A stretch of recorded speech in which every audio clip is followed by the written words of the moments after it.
¿Qué tal? ¿Cómo está? Le invito a que me acompañe a hacer esta lectura crítica sobre el tema Los profesionales de la docencia, revalorización de los maestros, ubicado en el libro Sin Recetas de la fase 3, páginas 50 y 55, no sin antes invitarle a que se suscriba a este canal de ideas malignas que tiene el propósito de fortalecer la práctica docente. Dele clic a ese botón, active las notificaciones, sea parte de esta comunidad. Bien, la dinámica será la siguiente. Le voy a presentar una idea introductoria, aparecerá ahí pero en color blanco, parte superior, inferior izquierda, y después textos que vienen del libro Sin Recetas, referenciando la página. Ver algunos colores, el amarillo es lo más importante, azul circunstancias asociadas a ello, verde propósitos que se buscan, rojo aquello que se resalta pero que hay que evadir o no se debe de hacer, y esporádicamente el rosa como una idea secundaria o un elemento periférico a considerar, y finalmente una parte que resume a ello, de la cual se desprenden ideas relevantes que al menos yo consideré y que veremos si usted está de acuerdo. Aquí lo más importante es que usted se acerque a la fuente principal y también se genere una opinión al respecto junto con su experiencia, con su expectativa y su realidad. Bien, este tema trae un solo subtema, que es de la formación y acompañamiento docente. Lo vamos a poner aquí abajo. Y ahora sí, vamos a comenzar primero colocando una premisa. Aquí tenemos los párrafos que utilizamos para esta idea, en el que encontramos que en estos últimos 50 años la política curricular ha ignorado procesos formativos y a los sujetos de la educación y los contextos particulares. Además, han reducido nuestro trabajo a meros operadores de programas de estudio, sin considerar la diversidad formativa, las características particulares del territorio donde trabajamos, incluyendo pues la condición social, económica, etcétera. La primera pregunta aquí sería: ¿qué tanto hemos sido ignorados precisamente para ello? Porque parece ser que esta es una pregunta que va a tener respuestas multidimensionales. Pero lo más importante, y creo que pudiéramos, le invito a que orientemos nuestras preguntas, es en el recuadro en azul, si es que hemos sido reducidos a meros operadores de programas de estudio, porque creo que podemos dividir en dos a todo el colectivo docente.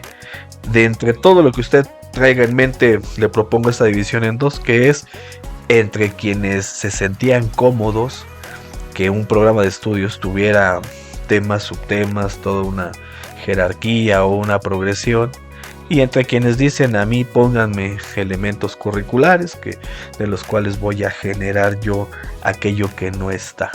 Son dos grupos, y de ellos, independientemente si usted se identifica en alguno, porque aquí no estamos tachando a buenos y malos, es cómo comprender entonces al otro, al que está en la otra categoría. Por una razón, porque las formas de trabajo van a ser pues diferentes. Y ahorita primeramente es: si ser operador de un programa de estudio, mire, de este tamaño la pongo, ¿me gustaba o no me gustaba? Porque, insisto, puede ser que alguien navegue de mejor forma en esto que ellos llamaron operadores de programas de estudio, pero creo que la respuesta ahorita solamente es para identificar cuál es mi punto de partida.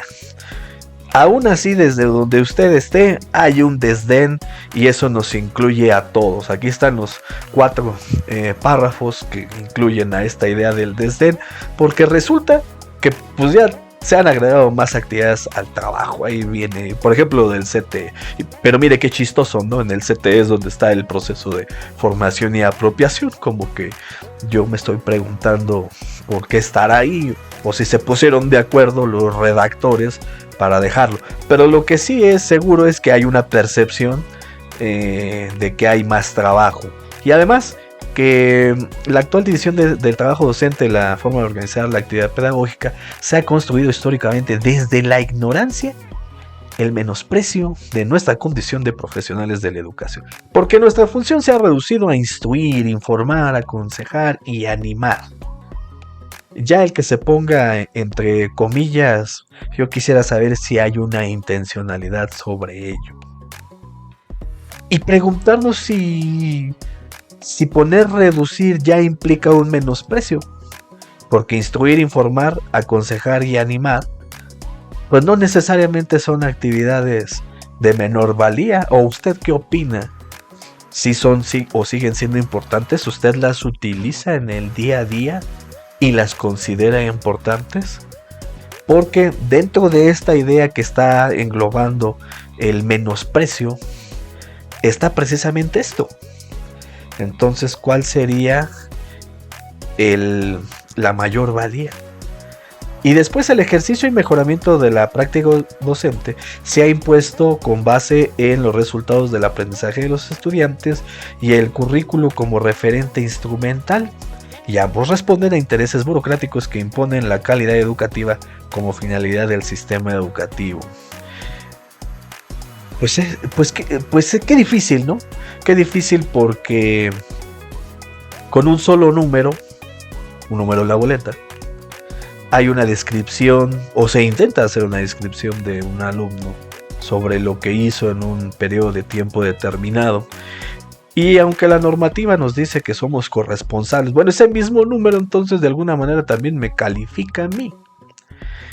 Y si no ha de ser el aprendizaje de los estudiantes el principal indicador, entonces ¿cuál sería? A mí me deja ese interrogante. Yo veo que son muy pocos los indicadores, en este caso hablan del currículo, que se pueden utilizar para hacer una evaluación de lo que se está. Olvídese del término calidad, excelencia, lo que quiera, pero el chiste es tener un punto de referencia. Si no es ese, ¿cuál sería el punto de referencia? Lo que ellos aprendieron, lo que yo observé, es decir, hasta dónde puedo manejar el equilibrio objetividad-subjetividad sin que vaya en menoscabo de la finalidad del sistema educativo. No sé si usted se la alcance a responder, pero pues ese párrafo a mí me deja más dudas que respuestas. Y hablar que en la mayoría de las escuelas se establecieran conocimientos y valores que no surgieran de sus maestros, que se ha ignorado nuestra autonomía para otorgar otros significados a los programas. Esto pues primero me lleva a reflexionar sobre hasta dónde nosotros podemos entonces llevar aquello que dice conocimientos y valores que no surgieron de sus maestros. Tiene que surgir de nosotros. Ellos mismos han establecido que un nuevo plan de estudios es un proyecto político ideológico. Eso lo puede encontrar en el plan de estudios, no lo digo yo. Entonces ellos mismos deben de tener una ruta hacia donde quieren llevar. Por algo es que la gente vota por los gobiernos, confían en una propuesta o vaya usted a saber en qué, pero pues los destinos están ahí. Así que pues nosotros seguramente podríamos hacer aportaciones, y esas aportaciones son mecanismos previstos en la Ley General de Educación. Así que de cumplirse ellos, pues puede haber una aportación, independientemente de lo que usted pueda pensar de si nos hacen caso o no nos hacen caso. El que exista un mecanismo ya por lo menos prevé ello, hasta ahí, sin ningún juicio de valor. Y la autonomía. La autonomía, profesor, lo vamos a poner en perspectiva, plan 2011 y 2017. ¿Usted podría asegurar que la autonomía de usted no existía o no estaba prevista para otorgar otros significados a los programas? Eso es muy importante que usted se lo responda. Si usted tiene dudas, porque que conste que es decir, yo lo puedo asegurar. El asegurar es que no hay alguna idea dentro del plan de estudios que tenga que ver con la docencia que se hable de ello. Pero si tiene dudas, hay que ir a las fuentes. Yo le puedo adelantar que sí existen menciones sobre ello, pero entonces, ¿por qué estamos encontrando que aquí se dice que no?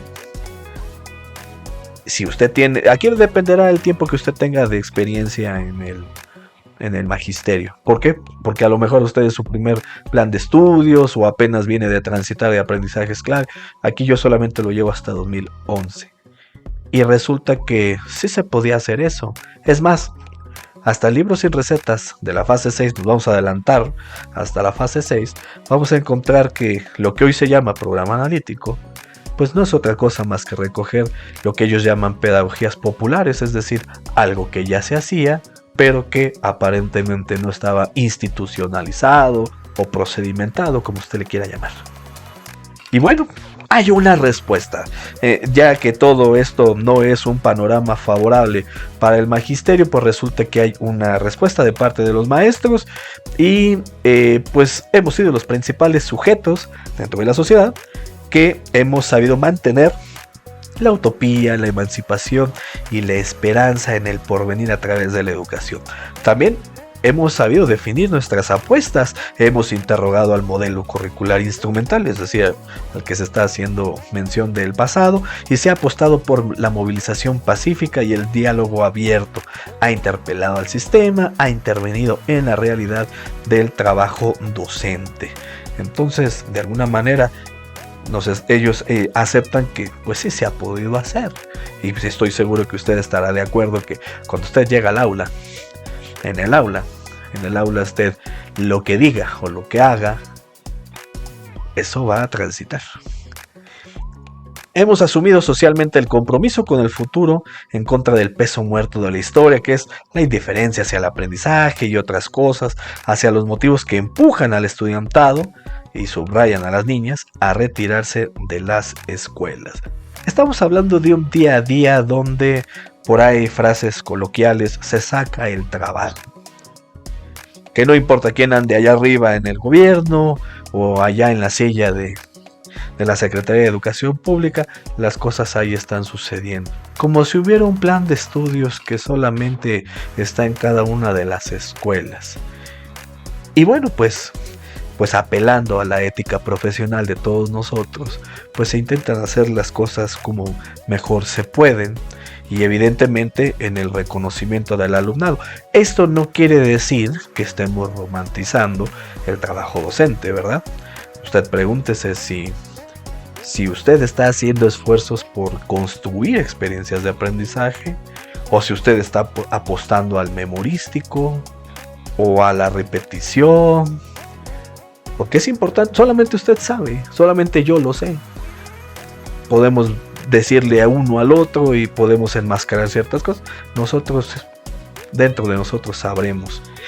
Y viene una parte de lo que es este valor del docente. Lo escriben y lo encontramos en estos 3 párrafos, porque los maestros nos encontramos en todas partes del territorio nacional. Conocemos a nuestras poblaciones y todo lo que implica sobre ellas. Mire, pareciera que ahí está esa lectura de la realidad antes de que alguien le escribiera lectura de la realidad. A lo mejor la llamábamos de otra manera. Hemos asumido el cuidado de nuestros estudiantes a la par de la continuidad de los procesos formativos y lo hemos llevado a cabo en condiciones favorables y adversas. Ahí está un ejemplo claro, cuando vino la pandemia de COVID-19. Las formas en que yo me movilicé para estar dando la atención para que el servicio tuviera continuidad, no se detuviera. Y eso sucede en el día a día con COVID-19 o sin él. Ejemplos se me vienen a la cabeza. Cuando viene, por ejemplo, el festival de algo, el evento sociocultural, y de repente se reparten comisiones, y ahí todo el mundo anda corriendo, haciendo esfuerzos, sacando monedas de su bolsillo, haciendo magia pura. Entonces las condiciones favorables y adversas, pues aparecen no solamente en esto que por supuesto que destacó y muchísimo, pero también en otras circunstancias del mismo día a día. Ahí le dejo una cita de José Vasconcelos que ahí viene en el libro Sin Recetas. Así que entonces, esta es una parte positiva, ¿no? Y yo creo que todos vamos a estar de acuerdo que pues cuando hemos tenido que actuar, poner manos a la obra, pues eso ha sucedido. Actualmente la Constitución Política de los Estados Unidos Mexicanos dice lo siguiente en el 6º párrafo del artículo 3. Ahí se establece que, entre otras cosas, los maestros son agentes fundamentales del proceso educativo, que se reconoce la contribución a la transformación social, tenemos derecho a acceder a una formación, capacitación de actualización para cumplir los objetivos y propósitos del sistema educativo nacional. Mire, hace rato se decía que si íbamos a cuestionar las finalidades burocráticas o tener un indicador que a lo mejor deja dudas, bueno, pues al final de cuentas, ¿qué le digo? ¿Usted a qué conclusión llega leyendo el 6º párrafo del artículo 3? Y después de todo de ese texto se desprende que pues somos profesionales que hemos aprendido y desarrollado conocimientos y experiencias que nos otorgan una visión amplia y profunda de los procesos educativos. La mirada se mide en lo particular, por supuesto.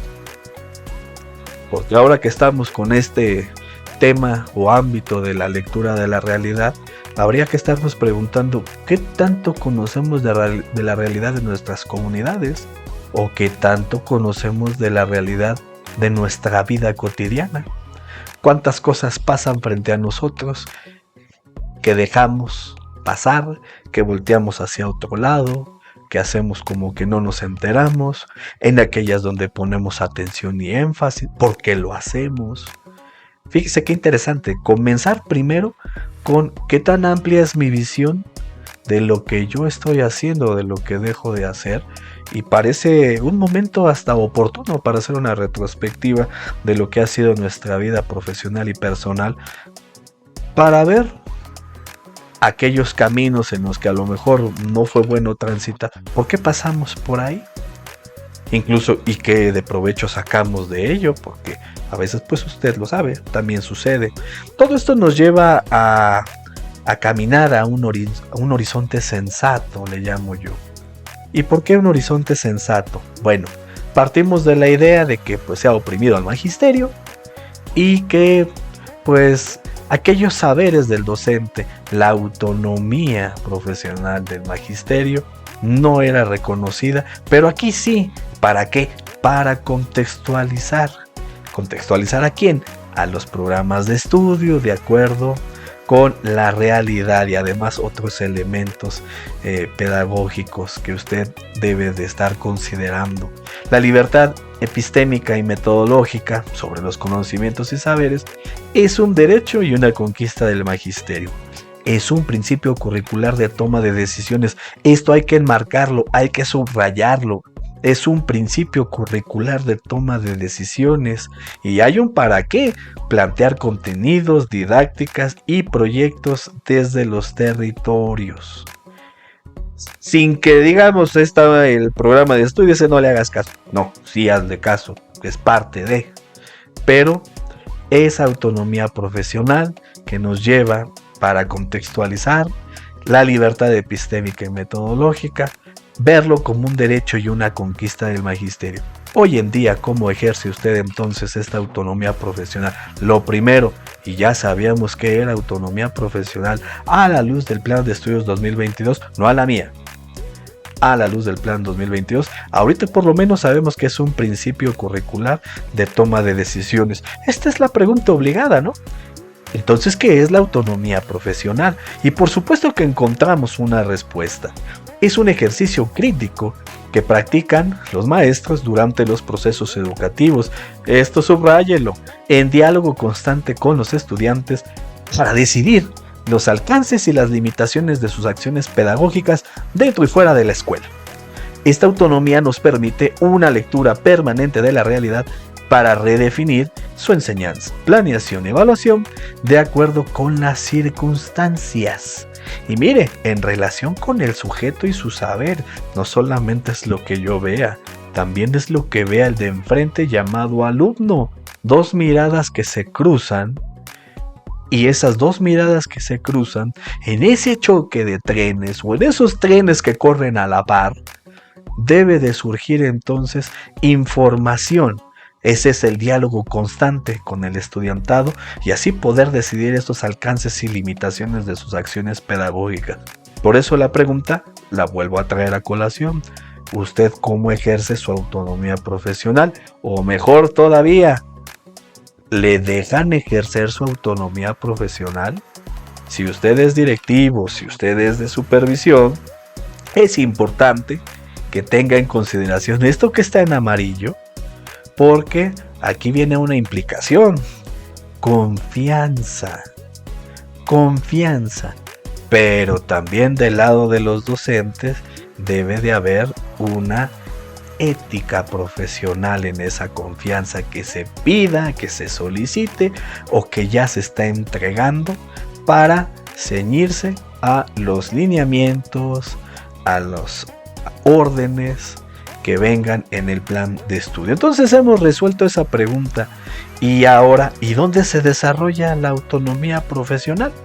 Bueno, pues esta se desarrolla en un contexto de relaciones sociales, subráyele relaciones sociales, por lo que se define en función del compromiso y la interacción que tienen con la escuela y la comunidad. Hace rato veíamos que es un constante diálogo, ahora es una interacción dentro de la escuela y con la comunidad.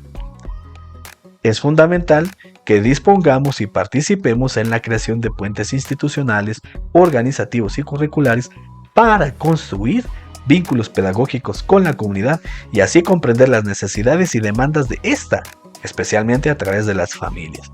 Mire, estamos hablando entonces de un diagnóstico en el cual estamos extendiendo nuestros brazos, extendiendo nuestros sentidos sensoriales para saber la realidad, el día a día que exista en la comunidad. Y bueno, pues de ahí vamos a estar construyendo vínculos pedagógicos, pero es importante estar reconociendo en dónde está la escuela, cómo es la comunidad que interactúa dentro de ella. Y bueno, pues vamos a encontrar también implicaciones de la autonomía profesional. ¿Y estas cuáles son? Bueno, pues lo que vamos a encontrar es que implica que los programas de estudio aplicables necesitan ser apropiados a través de su resignificación y contextualización de acuerdo a las necesidades formativas de los estudiantes. Aquí la pregunta es, cada que usted realice un diagnóstico, y mire que diagnóstico no significa inicio de ciclo escolar, puede ser inicio de una nueva planeación didáctica, puede ser el inicio de la jornada del día de hoy, puede ser el momento en que usted decida estar monitoreando aquellos indicadores o criterios con el cual usted está caracterizando lo que está sucediendo con el alumnado. Y toda esa información nos debería de estar ayudando para esta resignificación y contextualización. La realidad social e histórica tiene múltiples significados según los territorios, así que pues una escuela va a ser diferente a otra, aún así estén separados por una calle. Y en el artículo 20 de la Ley General de Educación, mire que en otras ocasiones he hecho mención de ello y aquí aparece, menciona, palabras más, palabras menos, acompañarán a los educandos en sus trayectorias formativas, propiciando la construcción de aprendizajes. Mire, subraya esto último, para acercarlos a la realidad, a efecto de interpretarla y participar en su transformación positiva. Es decir, que yo les enseñe una ley, una hipótesis, un postulado y después punto y aparte, punto final, nos vemos la próxima clase.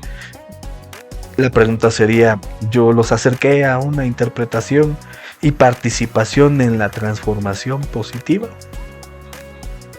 Incluso puede haber quien diga que sí, a pesar de que el ejemplo que yo puse pareciera que no. O sea, puede haber dos visiones del sí y del no.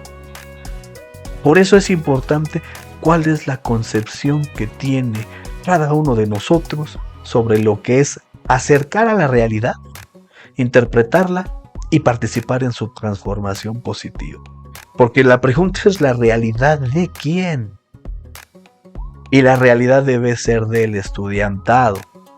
Entonces debería de haber una profunda reflexión sobre si las acciones que están ocurriendo en el aula favorecen o encaminan a que suceda esto que está en la Ley General de Educación. Nada más, en la Ley General de Educación. También esto pues implica acercarse a la realidad de los procesos de enseñanza y aprendizaje en el marco del territorio concreto, en donde estudiantes y maestros interactúan en espacios sociales y demás caracterizaciones. Hay que estar entonces al pendiente de ese encuentro entre nosotros, entre ellos, cuando estamos bajo el mismo techo, pero al mismo tiempo sin el techo y sin las paredes, porque hay un territorio, si usted lo quiere dibujar geográficamente, pero lo más importante es no verlo de esa manera, porque cuántas comunidades, cuántos barrios, cuántas colonias interactúan dentro de esa escuela. Entonces parece ser que dibujarlo geográficamente sería limitarnos nosotros mismos. Y qué difícil será reconocer a cada uno de ellos, ¿verdad? Parece ser un nivel inalcanzable. A lo más que podemos llegar es hasta donde sea posible. ¿Y dónde es esa línea? Creo que cada uno de nosotros tendría que, de forma sensata y razonable, dibujarla en el horizonte. Asimismo, podemos decidir cómo, con qué medios y en qué espacios y tiempos van a vincular dichos contenidos con los ejes articuladores en un campo de formación. También con la realidad de niñas, niños y adolescentes en el marco de la escuela y la comunidad. Mire, estamos hablando ya de la organización curricular. Tenemos campos formativos, ejes articuladores, que ellos van de la mano, los contenidos están en los campos formativos, el eje articulador es una forma de acercarse, tender un puente con la comunidad.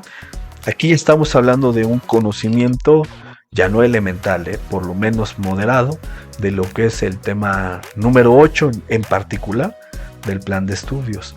¿Lo dominamos? ¿Estamos conscientes de ello? ¿Y de las implicaciones que tiene? Es importante también tener conocimiento de ello. Se va a necesitar. Esta autonomía profesional tiene una relación, o al menos mencionan, con la formación inicial y continua, y es que con el fin de mantener esta armonización de los procesos de enseñanza con la formación y capacitación, es necesario considerar la autonomía profesional en magisterio como un elemento para la contextualización de los contenidos en la formación inicial docente. Mire, ya nos estamos yendo a otro lado y sigue importando para articular los conocimientos y saberes establecidos en los 4 campos formativos del plan de estudio. Seguramente eso sería una voz unánime, ¿no? De si el plan de estudios es este, pues el que se forme debe de estar acorde al plan de estudios que está en marcha, ¿verdad?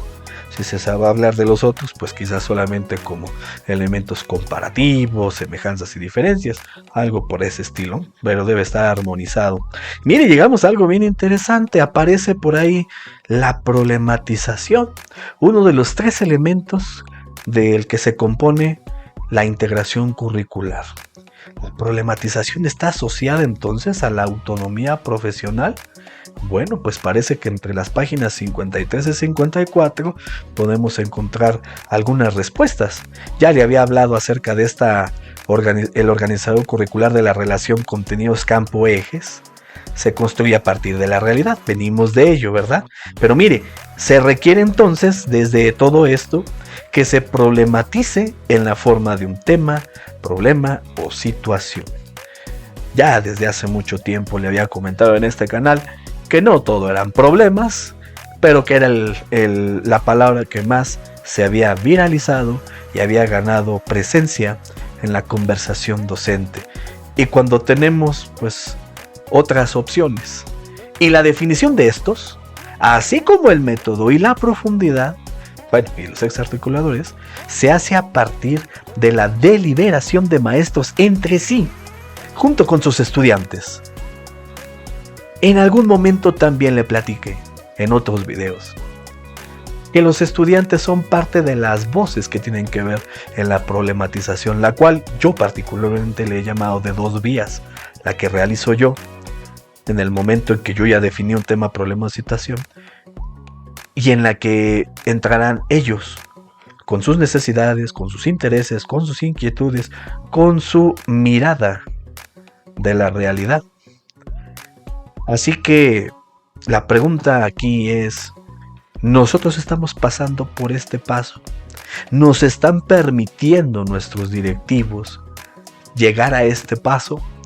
¿O nos están sugiriendo o nos están imponiendo un tema, problema o situación del cual no hay una deliberación de maestros entre sí.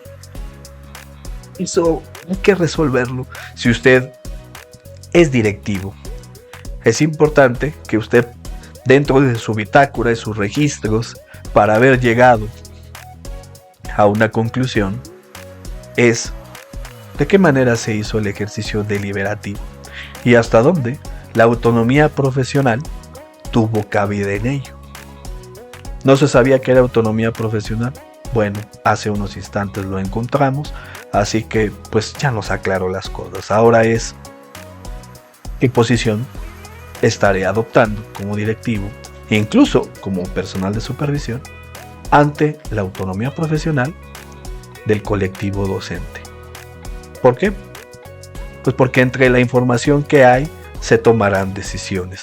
Y bueno, ese ejercicio de la autonomía profesional tiene que llegar al campo de trabajo. Hasta ahorita hemos visto cómo vamos por las nubes, vamos bajando y ahora vamos ya aterrizamos al aula, aterrizamos a suelo.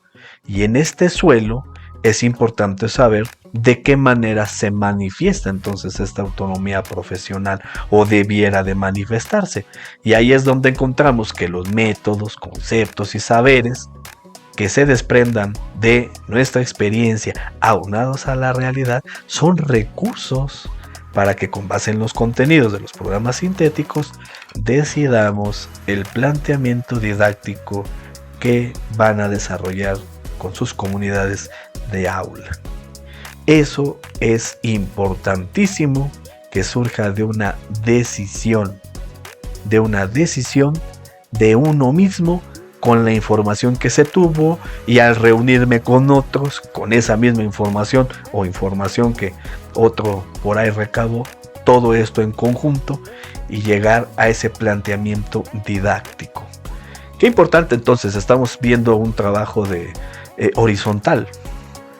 Y si este trabajo horizontal no se da, pues seguramente entonces estos conceptos relacionados con la autonomía profesional pues no estarían sucediendo.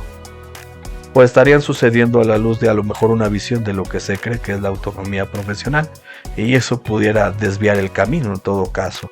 Entonces, ¿qué posición tan interesante si usted es directivo o personal de supervisión? Nuevamente, hace rato lo mencionaba, el tema de la confianza, pero en el colectivo docente el tema de la ética profesional, porque aquí se tienen que juntar ambas, no solamente uno puede ofrecer y otro no. ¿O usted cree que estaría mal que ambos ganar, o que uno dé y otro no dé? ¿Usted qué opinión tiene al respecto? Y mire, esta autonomía pues faculta para construir metodologías pertinentes a la lógica, los temas y las problemáticas de cada ámbito del saber y su articulación con otras disciplinas. Construir metodologías pertinentes. Ya nos sugirieron algunas metodologías en el ciclo escolar pasado. Este video se está grabando ya después del primer periodo de evaluación, ya se están ejecutando. Construir metodologías pertinentes a la lógica. Subraya lo de construir. Hasta ahorita estaríamos nosotros utilizando construir. Parece más interesante, ¿no? Parece un marco más amplio en el que podemos jugar en ese territorio. ¿Usted cómo lo ve de esa manera? Construir. Parece algo, insisto, interesante porque el margen lo veo más amplio. Yo lo veo más amplio. También esta autonomía profesional permite, híjole, esta es la parte que enmárquelo y póngale un moño. Decidir sobre la planeación que realizan para organizar la enseñanza, la evaluación, la definición de las estrategias de articulación del trabajo colegiado de manera disciplinar e interdisciplinar. Además, en conjunto con los estudiantes. ¿Y todo esto para qué? Bueno, pues para llegar a esa integración de saberes y proyectos que respondan a problemas de la realidad. Problemas de la realidad. ¿Cómo definimos un problema de la realidad? Porque eso deberá de ser un tema de un proyecto y deberá de generar un propósito de esa experiencia de aprendizaje, y se habrá de hacer acompañar con los contenidos de un campo formativo con ejes articuladores, y todo ello para transformar la realidad. Pero mire, decidir sobre la planeación que realizan, y una de las cosas que seguramente se tiene que decidir, pues es sobre el tiempo. El tiempo, y dentro de este libro 100 recetas, pues ya vimos en capítulos anteriores que pues el tiempo, hay sugerencias para ello, ni muy pequeño, ni muy largo, pero al final de cuentas decidir sobre ello. Al menos esa es una de las variables.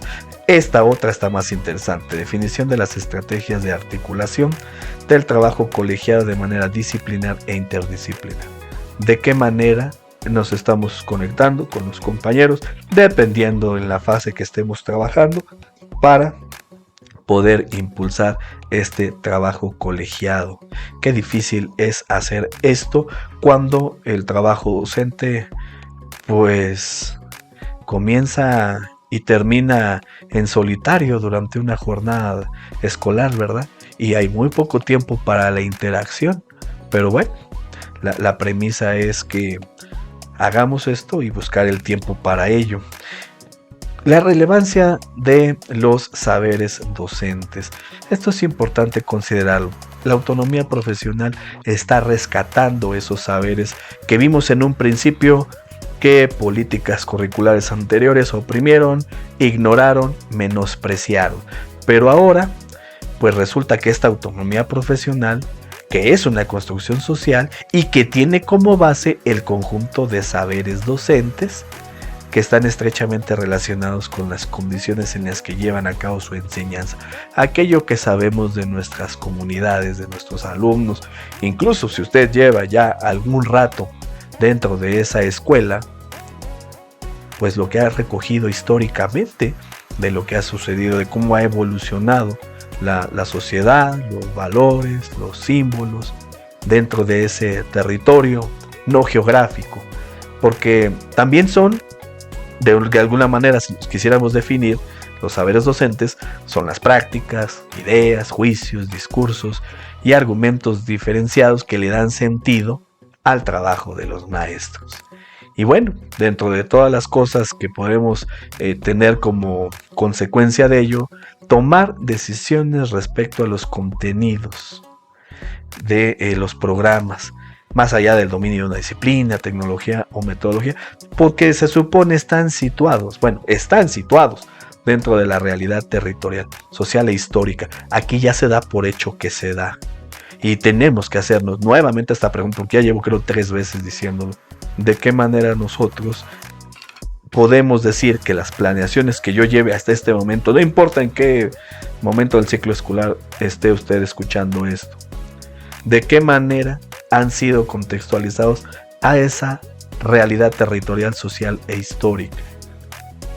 Hay algunos que evidentemente, primeramente son permítame decirlo de esta manera, de laboratorio, de lupa, pero tarde o temprano estos mismos, ya que fueron ahí y expuestos a la realidad, expuestos al medio ambiente, a las sociedades en las que está su escuela, de qué manera se comporta ese objeto de estudio. Y es ahí donde hay que estar evaluando permanentemente lo que ya se hizo para poder decir, reoriento o sigo por ese camino o definitivamente no es por ahí. Estos saberes docentes nos permite pensar en matemáticas, la biología, etcétera, desde las relaciones de género, clase o etnia, así como desde las interacciones culturales. Aquí hay un guiño, ¿verdad?, a lo que son los ejes articuladores y que, bueno, tiene que ver con la realidad territorial, social e histórica. Subráyelo entonces. Nuevamente, no solamente es quedarnos en las matemáticas, la biología, sino que llevarla allá afuera, exponerlos al aire, al polvo, a las risas, a la música, al entorno de la comunidad en la que se encuentra la escuela. Ese es un paso importantísimo para poder decir que efectivamente todos los contenidos del programa están situados. Y pues estamos hablando de esto, ¿verdad? De la experiencia formativa. Y esta experiencia formativa pues nos lleva a una confluencia de tiempos marcados en el calendario escolar con los espacios en donde se realizan las experiencias de aprendizaje. Tenemos el aula y tenemos la comunidad, porque permite conectar saberes, formas sociales y culturales del pasado con el presente e incluso perfilar esos saberes en el futuro mediante la acción sobre la realidad y su transformación. Esto va a la par. No es algo que dejemos entonces de tarea por lo que estamos viendo. Tenemos que ser partícipes entonces de esas experiencias de aprendizaje. Importantísimo entonces no voltear a otro lado, sino que cuando se vaya a planear una experiencia de aprendizaje, estar al tanto de lo que está ocurriendo. Y mire, de ahí la relevancia de la escuela como responsable de transmitir a nuevas generaciones, a través del diálogo, valores, reglas, tradiciones, herencias simbólicas, saberes, relaciones históricas locales, regionales, nacionales y universales.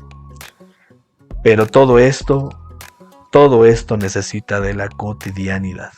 Así que la importancia de la cotidianidad debe tenerla presente cada uno de nosotros. En las prácticas educativas de la enseñanza y del aprendizaje son igual de importantes la lectura, la aritmética y todo lo que quiera mencionarme dentro de la escuela, junto con la tierra, los ríos, el hogar, los saberes ancestrales, las fiestas del pueblo. Todo esto constantemente resignificado e incluso replanteado tanto por los estudiantes como por los maestros. El proceso de enseñanza y aprendizaje se refiere siempre a la relación entre el ser humano con el medio ambiente inmediato. Y nos ponen un ejemplo, ¿no? En el caso del proceso inicial de la enseñanza de la lengua, pues se tendría que asumir como punto de partida en la capacidad de conocimiento que tienen niñas y adolescentes sobre su contexto, pero no dejan de lado una perspectiva del aprendizaje de múltiples lenguajes. Todo está en el mismo nivel horizontal de importancia, todo. Entonces por eso conocimientos y saberes pues son elementos importantes que debe de tener en cuenta la didáctica y ser un insumo u ofrecer la información necesaria para la formulación de una experiencia de aprendizaje. Y ahora sí, pues llegamos al único subtema que tiene esta referencia, que se llama de la formación y acompañamiento docente.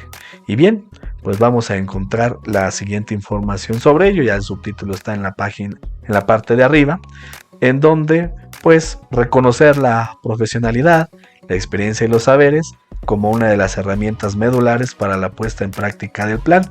Hay que tener en cuenta todo ello y pues se proponen procesos de formación que se alejan de las lógicas directivas y centralizadas que a veces están ajenos a las realidades contextuales. Eso es lo que pues deberíamos de estar evitando. Y pues Nueva Escuela Mexicana propone recuperar la noción de formación docente fuera de los parámetros establecidos por la categoría de capacitación, que apela a una lógica productivista del conocimiento. Bueno, pues fíjese qué diferencia entonces usted percibe, o si usted pudiera diferenciar en este momento entre lo que sería formación y lo que sería capacitación. ¿Qué diferencia ha encontrado usted antes de eso? Y yo me tengo que hacer esa misma pregunta, pero aquí ya, al menos independientemente de lo que nosotros podamos decir, pues están estableciendo una diferencia entre uno y el otro, porque el otro, una lógica productivista del conocimiento. Y vaya que mire que en los últimos tiempos pues está esto de la capacitación, inscríbase aquí, inscríbase allá. ¿Y usted estaba de acuerdo en ello? Nosotros sentíamos que es una necesidad para ello. ¿Quién siente que hay una necesidad sobre ello? O mejor aún, cuando nos comparten un diagnóstico con relación a yo soy parte de una estadística que necesita este curso, necesita este taller, necesita este diplomado. Tampoco significa llegar al otro lado, de no, yo no necesito nada. Todos necesitamos algo. Pero lo importante será quién lo decidió. Y bueno, pues hay implicaciones de la formación sin duda alguna. La formación apela al reconocimiento de los saberes y las experiencias que los maestros han venido construyendo y compartiendo a lo largo de su trabajo profesional.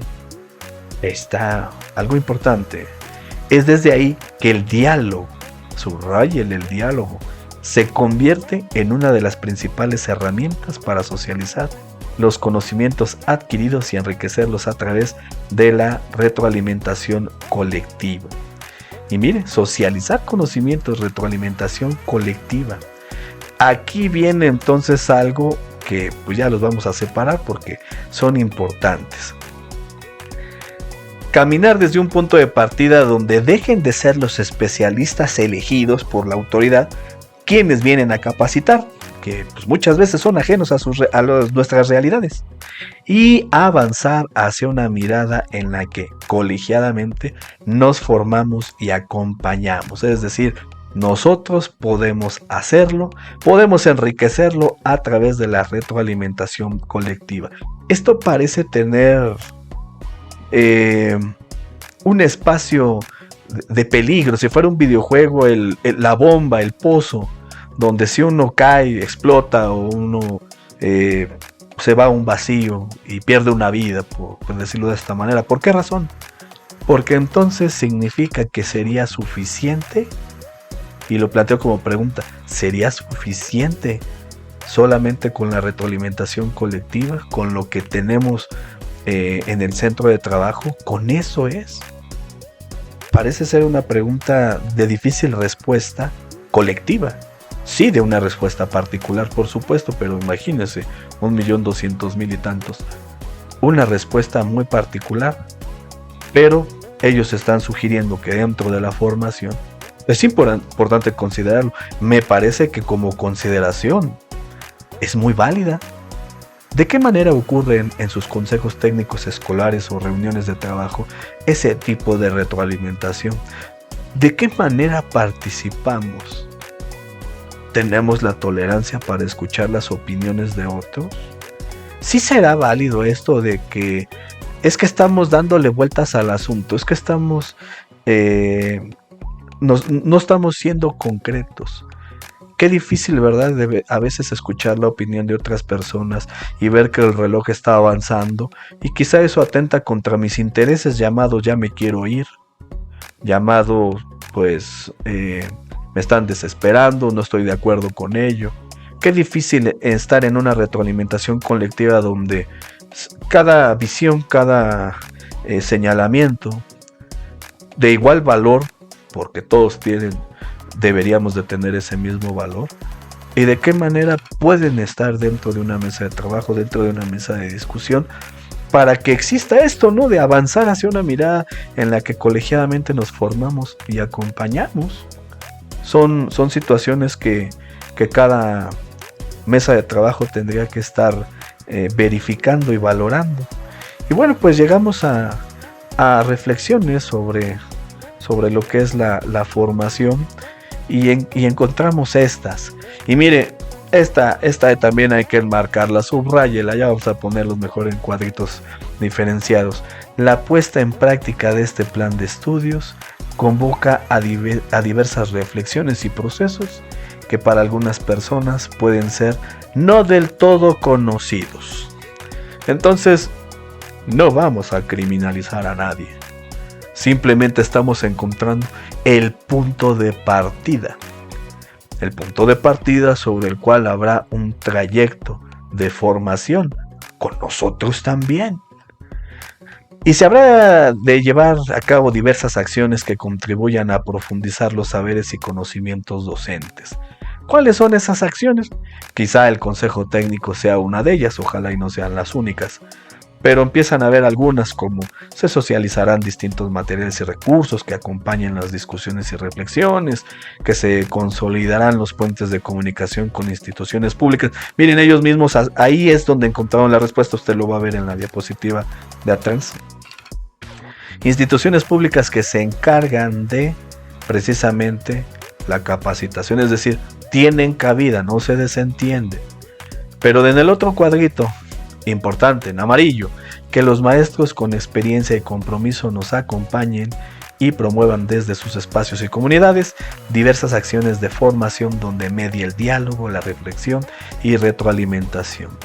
Esto necesariamente requiere de que se establezcan los mecanismos de garantía y de actuación y de participación para que esto pueda suceder. Por lo que decía hace rato, la dinámica que puede existir en una reunión de trabajo. Después dice que hay que recuperar los espacios de construcción colegiada que pareciera fuimos despojados, tratándonos de convencer que nuestra labor y profesión pues era solamente una acción dentro de un proceso productivo y no una vocación histórica. Pues si usted hiciera un diagrama de flujo de lo que ocurre en una escuela, pues irremediablemente tendríamos que ponerlo como parte de un proceso productivo. Creo que habría que definir proceso productivo insertado en el contexto de este párrafo, pero salvo su mejor opinión, creo que no pasa nada si uno lo lee y dice, bueno, es la mirada de alguien, o uno dice, pues puede ser que sí lo seamos. Aquí lo importante es que dentro de estos saberes docentes también exista el espacio para compartir, para reflexionar, para retroalimentar entre pares, entre nosotros mismos. ¿Usted alguna vez ha sido observado por otro compañero de su centro de trabajo como parte de el ejercicio llamado observación de clase? ¿Ha sido parte de un ejercicio de retroalimentación con ellos? Porque lo puede visitar alguna autoridad interna, externa y hacer esa supervisión técnico-pedagógica, pero entre pares, entre sus compañeras ha ocurrido. Si usted es directivo, ¿ha promovido este tipo de acciones? ¿Hacia dónde nos ha llevado? ¿Cuáles son los elementos desfavorables, negativos que están orbitando este tipo de ejercicios? Y a esto me refiero a cuestiones personales, evidentemente, porque pues también hay que considerarlas dentro del mapa para poder hacer una estrategia que alcance el éxito lo más posible al 100%, pues debemos de prever todo ello. Así que parece ser una buena alternativa considerarlo, pero seguramente hay cosas que no solamente quedan en los saberes docentes, sino que se requiere a lo que dicen ahí, que no venga el especialista. Quizá en algún momento, ya lo vimos ahí, que sí está considerado. Los tundieron, pero a final de cuentas sí están considerados. Y bueno, pues así es como llegamos al final de este contenido, los profesionales de la docencia, revalorización de los maestros, en donde nosotros identificamos y comprendimos la importancia de la autonomía profesional, la definimos y vimos cuál es la implicación que hay en el aula y sobre todo también las implicaciones que hay con el colectivo docente, con el directivo, con el personal de supervisión, para que ésta pueda ejercerse de la manera en que nos están proponiendo. Y sobre todo, que los saberes docentes creo que son parte de lo que ahí le llaman revalorización. Pero todo eso se sabrá cuando dentro de la mesa de trabajo, dentro de una escuela, lleguen a un consenso sobre cómo la miran, cómo la observan y cómo van a decidir que se ejecute. Le agradezco mucho que haya llegado hasta este punto. Como siempre, cuídese mucho y hasta la próxima.